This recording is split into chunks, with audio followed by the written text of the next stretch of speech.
so I'm just going to go ahead and get started.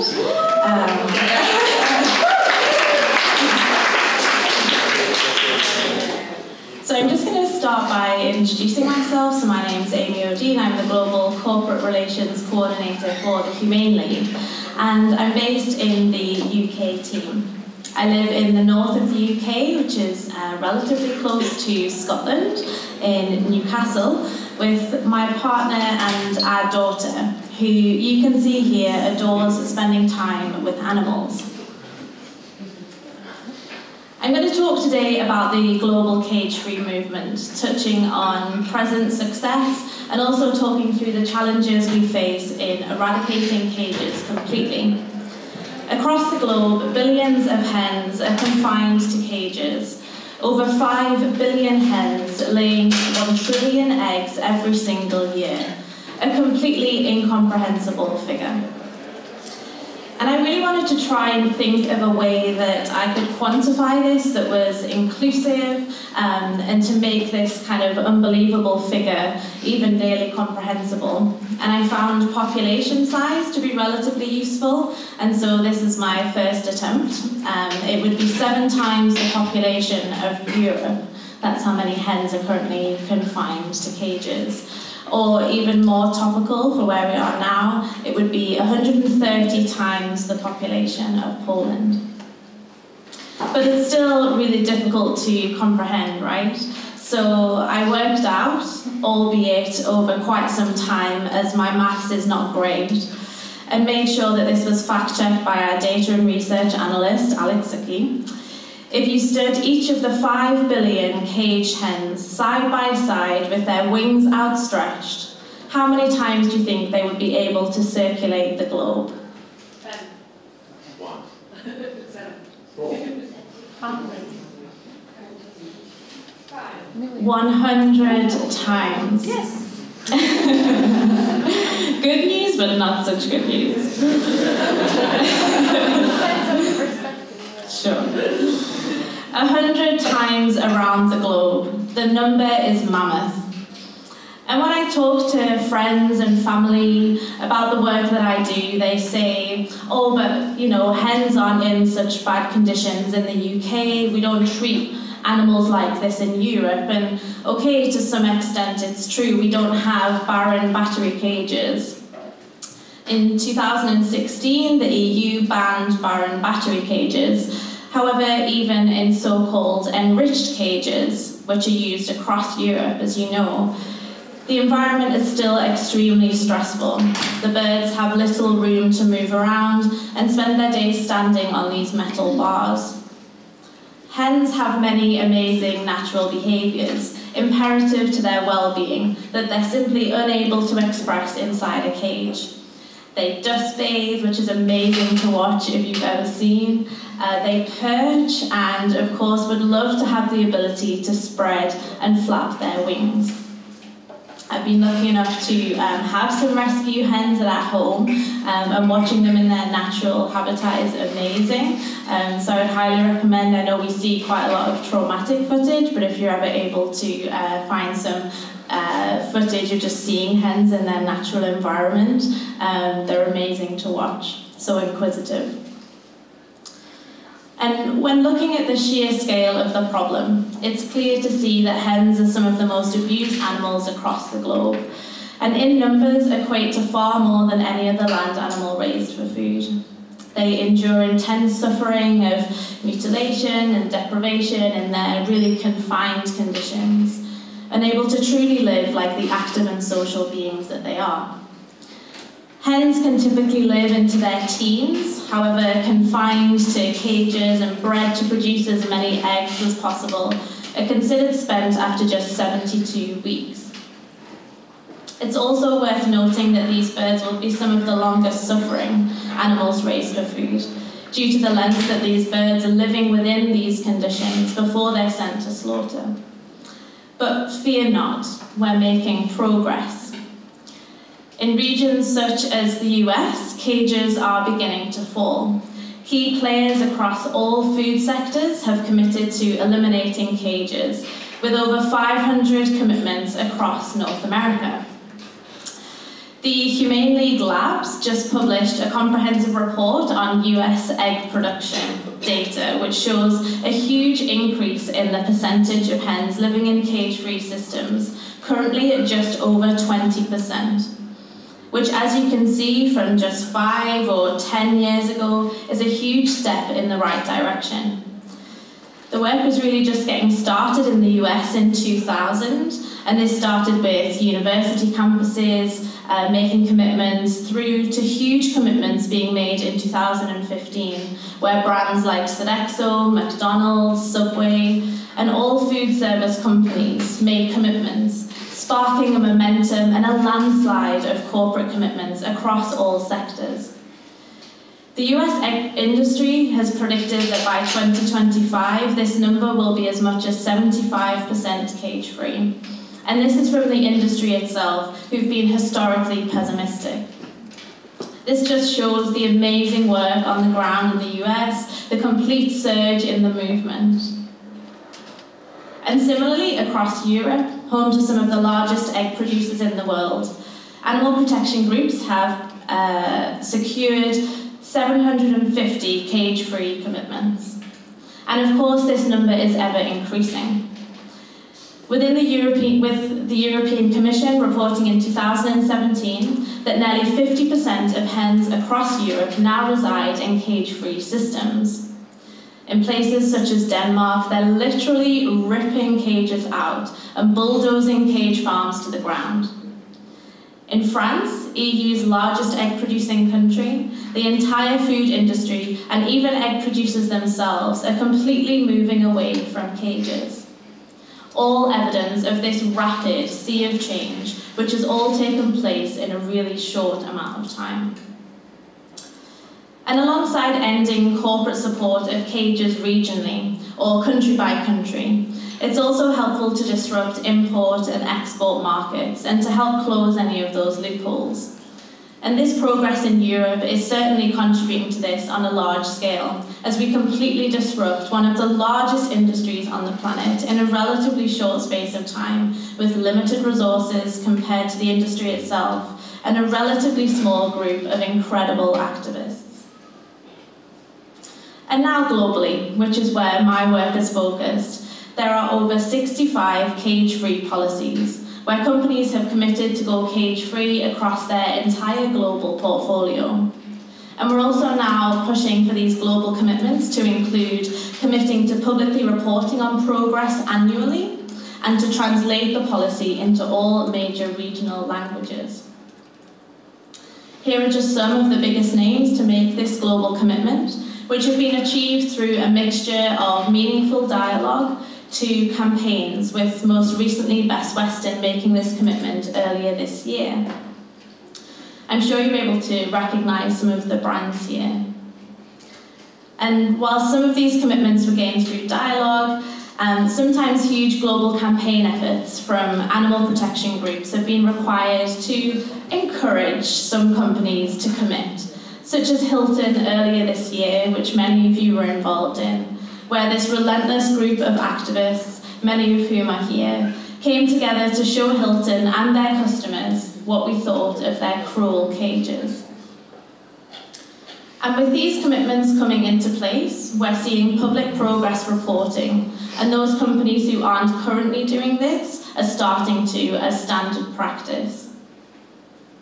Companies such as Walmart, McDonald, and Nestle are now enforcing these commitments across their global supply, with McDonald's reporting that they're now 33% cage-free, and Walmart recently reporting that they're at 14%. At the end of last year, OWA, the Open Wing Alliance, launched their very first enforcement campaign against Marriott. Enforcement campaigns are designed to put pressure onto companies who've fallen short of their deadline or who are not currently publicly reporting on progress. The campaign lasted 48 hours and resulted in Marriott producing a pristine global policy, which included this commitment to report on progress. They They have since reported 44% cage-free towards their 2025 goal. So you can see how imperative these enforcement campaigns are in holding these companies to account, making them make these public commitments to show how far along in the process they are towards the deadline that they've set. However, to truly eradicate cages for hens, the kind of incredible progress that we're seeing in Europe and North America needs to be seen right across the globe. If all of the companies across Europe, Africa, North America, Latin America, and Oceania committed to be 100% cage-free, so this is across all of those continents, if every single company pledged to go 100% cage-free, committed to go 100% cage-free, we still wouldn't be halfway to eradicating cages for good, as currently Asia produces over 60% of the global egg supply. This is how these figures look on a pie chart, where you can see, even if we're completely cage-free in these other regions, the red here is showing Asia really dominating. The proliferation of cages as the norm in this region is high, alongside the plethora of challenges campaigners and activists face due to varying landscapes and laws. The amount of hens in Asia is incomprehensible. In Japan, for example, there are more hens than people, at a staggering 136 million. In just Japan alone, you could reach around the circumference of the Earth nearly 4 times. And across Asia, over 90% of hens are in cages. There is very little existing momentum, with consumers being less sympathetic to the farmed animal causes in the region. Many large corporations are headquartered here, locating some of the most influential companies in the most complex areas to infiltrate. And governments and environments are definitely less conducive to social change. However, the groups are doing amazing work here. There are 2 tactics being taken to overcome these challenges and drive change to the higher welfare systems in these regions. Firstly, they're using the global company commitments we've spoken about that span key regions in Asia, which trigger movement towards cage-free systems within specific countries, especially if they're translated into their regional language. For instance, if a multinational company is headquartered in Europe and our goal is to get them to go cage-free in another part of the world, we can pressure them to do so by applying this pressure in Europe, even if they're already cage-free there. And of course, the reverse is also true. If we want a global company to go cage-free, but they're headquartered in a challenging part of the world, we can pressure them in markets where they're more vulnerable. For instance, hotel giant Xinjiang. They're headquartered in China, and whilst they were on our radar, we deemed them untouchable just based on their location. However, we recently met with the Radisson Hotels at their headquarters in Brussels, and they've recently been bought by Xinjiang. So this is our in. We can strategically work with Radisson and have the potential to campaign against them across Europe through Radisson Hotels, and then move in for a global commitment across the entire Xinjiang portfolio. And secondly, the corporate relations and campaign work driving regional commitments on the ground, which are the result of the tireless work by the teams working in these regions. In an area which is practically impossible to campaign within, the teams have to be creative and nimble, working with companies to influence change on the ground. There are challenges socially, politically, and culturally, of course, and however, we've seen from the progress made in both the US, where consumers were way less sympathetic to the farmed animal cause, and companies simply said it couldn't be done, to the EU, where significant economic investment was made into enriched cages, only for them to become completely obsolete, with these new cage-free commitments coming into fruition. That many challenges that could halt progress can indeed be overcome. There have been several groundbreaking policies released in the last year, as momentum for the global cage-free movement is picking up in the region. We saw Full Moon, a leading food company in South Korea, release their policy after working with the Korean Animal Welfare Association. And Carrefour, one of the largest retailers in Asia, releasing their policy for Taiwan after working together with East and THL. And we also saw the first policies published in Chinese. So far, 6 companies with global policies have published them in written Chinese. Compass Group, which you can see here, as well as City Shop, Campbell's, and most recently, Hilton Hotels. And animal protection groups have been changing the game for hens in Japan, securing 23 cage-free policies throughout the country, including major international companies, local restaurants, manufacturers, and even producers. These policies set an incredible precedent for animal welfare in Japan and more broadly throughout Asia. The Open Wing Alliance is also seeing rapid expansion, standing now at 70 organizations in 53 countries across the globe. Regional summits and trainings, as well as an increase in funding for the grants program, has enabled OWA to empower organizations to be able to tackle companies and fight together to free every hen from her cage. And due to this increased membership, we're able to campaign very effectively now across the globe, resulting in companies making global cage-free commitments. This image is taken from the OWA Summit here in Warsaw earlier this year, where groups took part in online and offline actions against both Hilton Hotels and Best Western.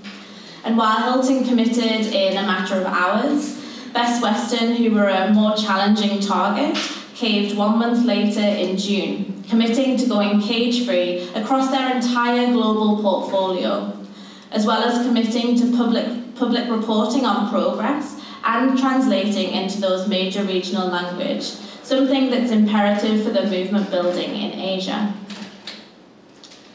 OWA has also made new connections with promising organizations in Asia and are excited to get more familiar with them and their work at our first Asia Regional Summit taking place in November this year.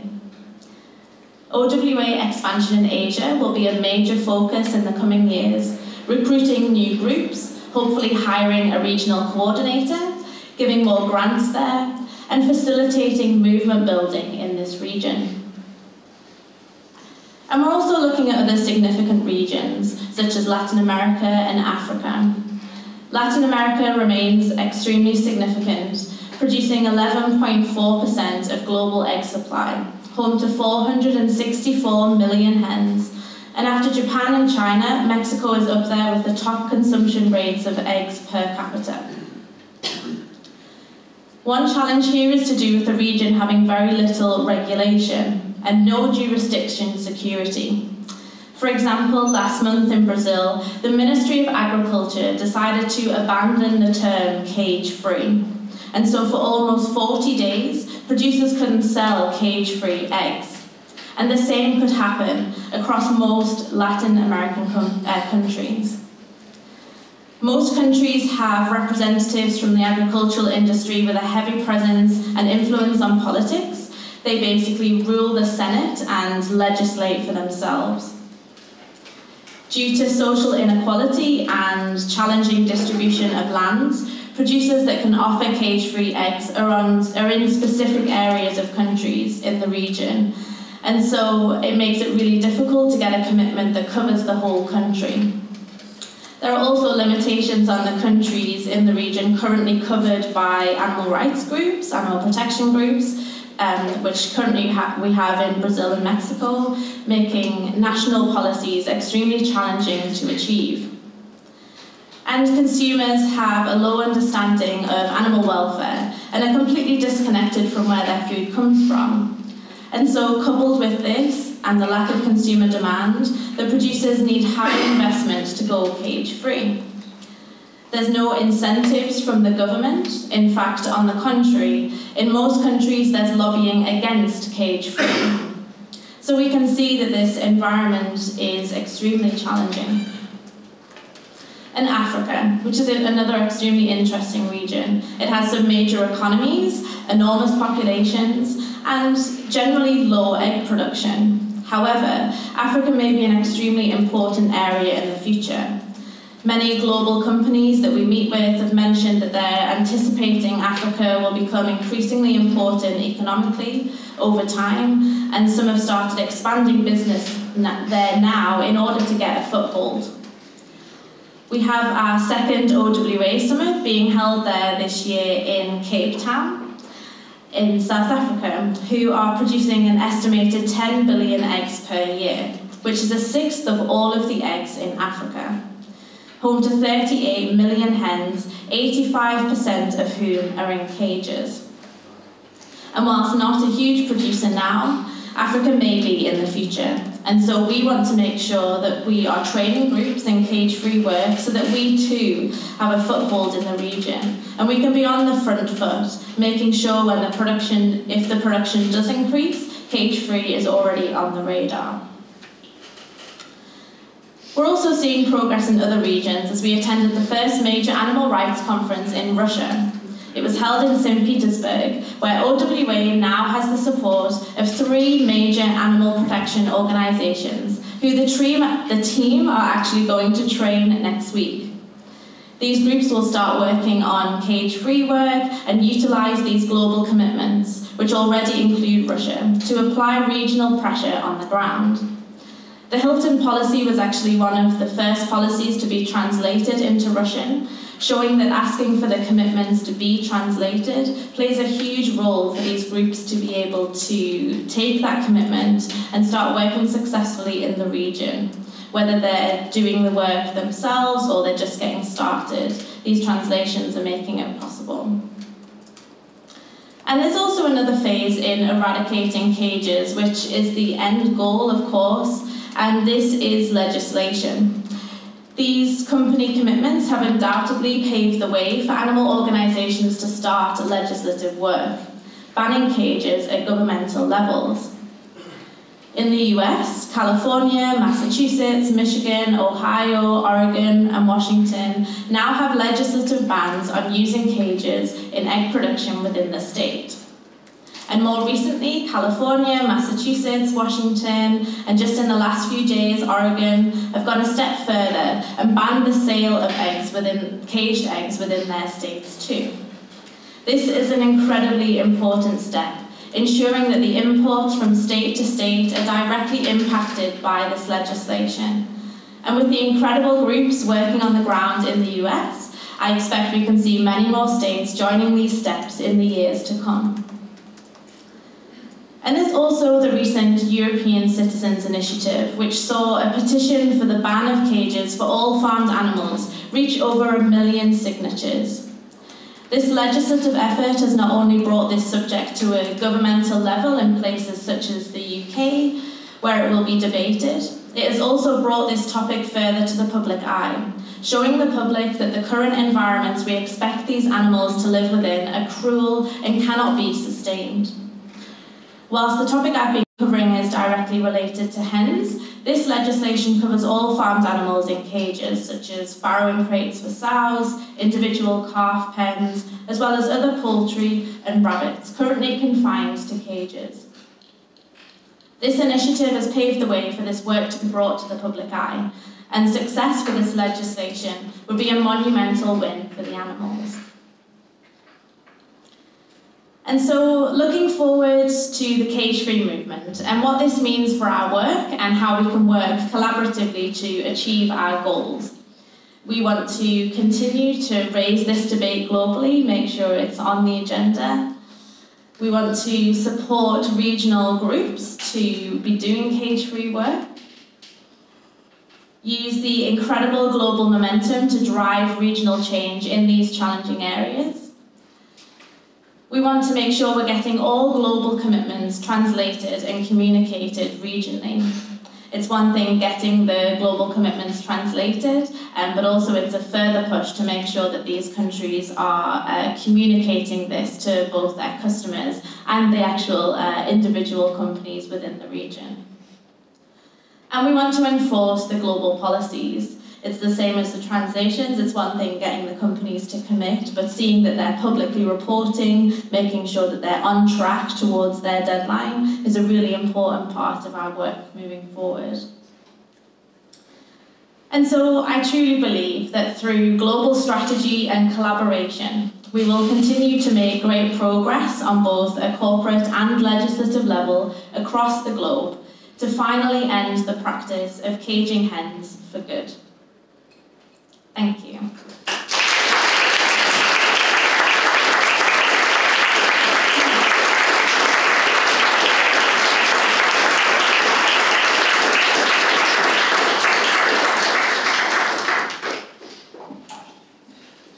Okay, so now it's time for questions. Does anyone want to ask for something?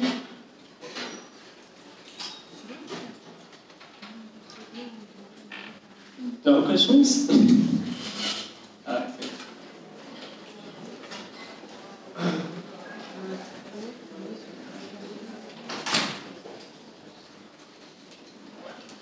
Hi, thank you for the talk. Just wondering what you see as the main challenges with carrying out this type of work in China and other animal rights activism in China? Sure, so I think it's the challenges socially, politically. Animal rights groups have the government make it very difficult for animal protection, animal rights groups to operate within China.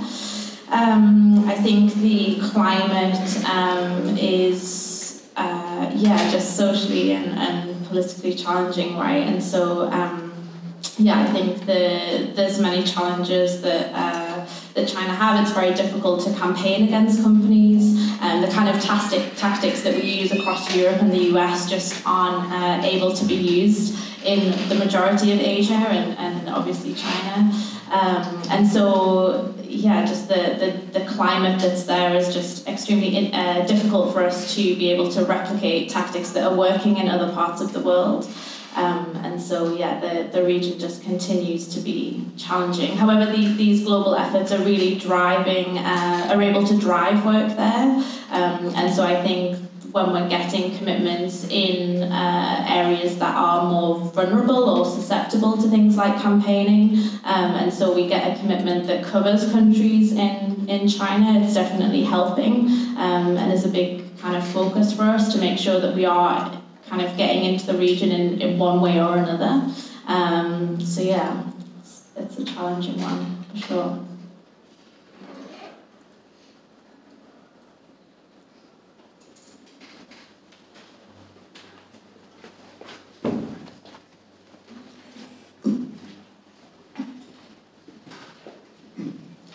I think I saw in the news that Hilton and Best Western that only a few days after it was this campaign that they obligated to change the practice in the future. Is that true? Yeah, just to check I understand the question, that the time frame between when we started campaigning and when they committed to going cage-free was relatively short? Yes. Yeah, so Hilton, we started campaigning and Hilton contacted us on the same day, and we were able to come to an agreement with them within a matter of hours. With Best Western, they were slightly more challenging. The way that Best Western operate is in a predominantly franchised setup, and so each of the hotels have franchisees, unlike Hilton, and so it's slightly more difficult to, they would say that it is slightly more difficult to get policies across a franchised company, so we had to push them a little harder, but it was about 4 weeks for them after we started campaigning to getting the commitment for Best Western.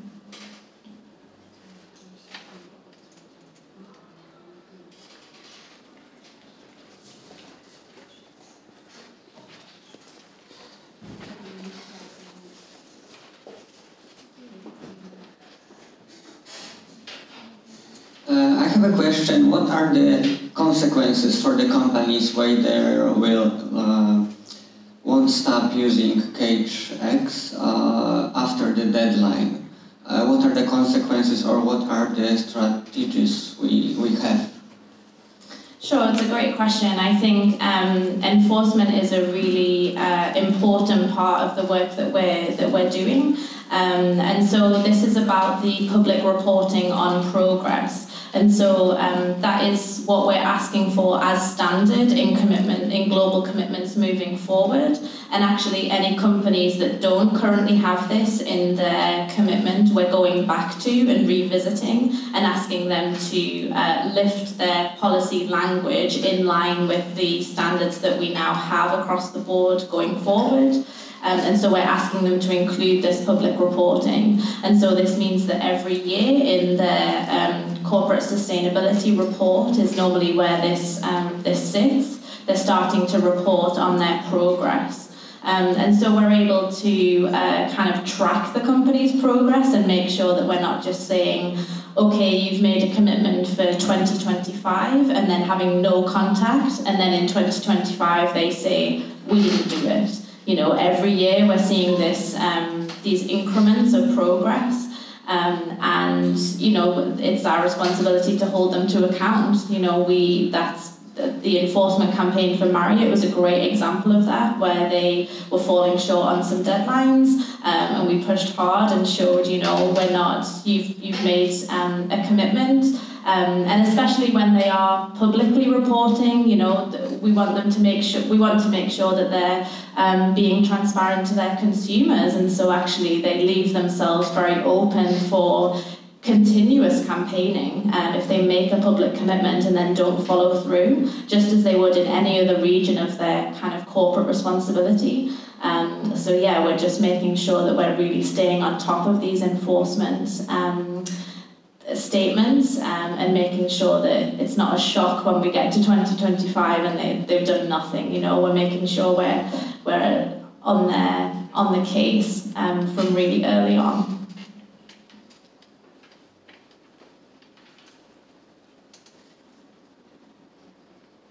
Please, anyone else?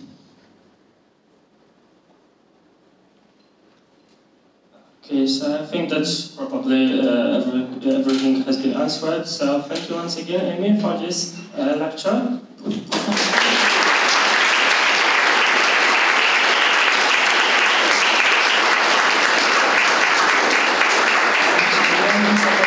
If you still have filled out surveys, you can let them on the desk. If you wanna fill one, then you can take a survey and fill it out.